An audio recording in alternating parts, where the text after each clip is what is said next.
Hello guys, welcome to our channel. आज हम class 11th के केमिस्ट्री का chapter number 2 structure of the atom का एक्सरसाइज नंबर 2.27 करने जा रहे हैं। लेट्स रीड द क्वेश्चन के अंदर हमें कहा गया है give the number of electron in the species of the H2 positive, H2 and O2 positive. तो यहाँ पर हमें कुछ स्पीसीज दे रखे हैं। कौन कौन से? H2 प्लस, H2, O2, ठीक है, O2 प्लस। ये स्पीसीज जो है वो हमें दिए हुए हैं और हमें क्वेश्चन के अंदर क्या पूछा गया है कि कितने नंबर ऑफ इलेक्ट्रॉन होंगे, हमें वो यहाँ पर बताना है। ठीक है, हमें वो यहाँ पर बताना है। तो एक बार हम सिंबल देख लेते हैं। हाइड्रोजन, इसका एटॉमिक नंबर कितना होता है? 1। मास नंबर भी कितना होता है? 1। अगेन यहाँ हाइड्रोजन एटॉमिक नंबर 1 और मास नंबर भी क्या होगा? 1। ऑक्सीजन का हमारा जो एटॉमिक नंबर होगा वो कितना होगा? 8 और मास नंबर कितना होगा? 16। अब इतना तो पता ही होगा कि जो एटॉमिक नंबर है, यानी कि जिसे हम Z से रिप्रेजेंट करते हैं, ये क्या होता है? Number of proton.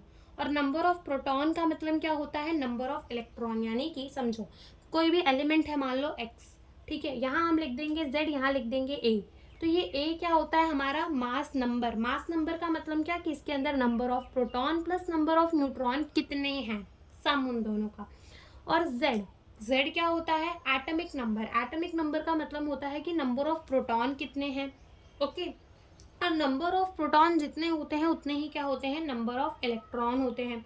देन अब देखो, हमारा जो हाइड्रोजन है उसके अंदर कितने इलेक्ट्रॉन है? 1, लिख दिया 1। यहाँ पर कितने हाइड्रोजन है? 2, तो हमने उसको 2 से मल्टीप्लाई कर दिया, यानी कि टोटल कितने इलेक्ट्रॉन है हाइड्रोजन के अंदर? 2।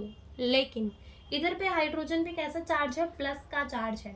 अब ऐसे याद रख लिया करो, प्लस केटायन। केटायन का मतलब क्या होता है कि उसने इलेक्ट्रॉन दिया है, और एनायन यानी कि माइनस, माइनस का मतलब होता है उसने इलेक्ट्रॉन लिया है। लेकिन याद रखने के लिए आप ऐसे याद रख सकते हो कि प्लस, प्लस का मतलब कि उसने इलेक्ट्रॉन दिया है, वो दाता है, बड़ा है, महान है, यानी कि वो प्लस में जा रहा है, दाता है वो, ठीक है, दे रहा है किसी को तो बड़ा ही हुआ, तो प्लस, यानी कि उसने इलेक्ट्रॉन दिया है। यानी कि 2 इलेक्ट्रॉन उसके पास थे लेकिन उसने दिया है 1 इलेक्ट्रॉन किसी को। अगर यहाँ +2 होता ना, यानी कि उसने अपने दोनों इलेक्ट्रॉन दे दिए और इसके पास 0 इलेक्ट्रॉन बचता। लेकिन इधर पर +1 है, यानी कि उसने अपना 1 ही इलेक्ट्रॉन किसी को दिया हुआ है, यानी कि यहाँ पर हमारा कितना इलेक्ट्रॉन रह जाएगा? 1 इलेक्ट्रॉन रह जाएगा। डन।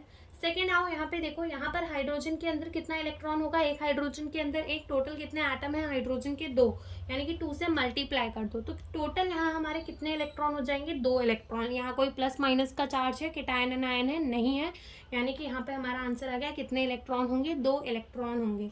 ऑक्सीजन में आओ, देखो ऑक्सीजन के अंदर इसका एटॉमिक नंबर कितना है? 8, यानी कि इसके अंदर नंबर ऑफ इलेक्ट्रॉन कितने हैं? 8 है, बराबर मान दिया।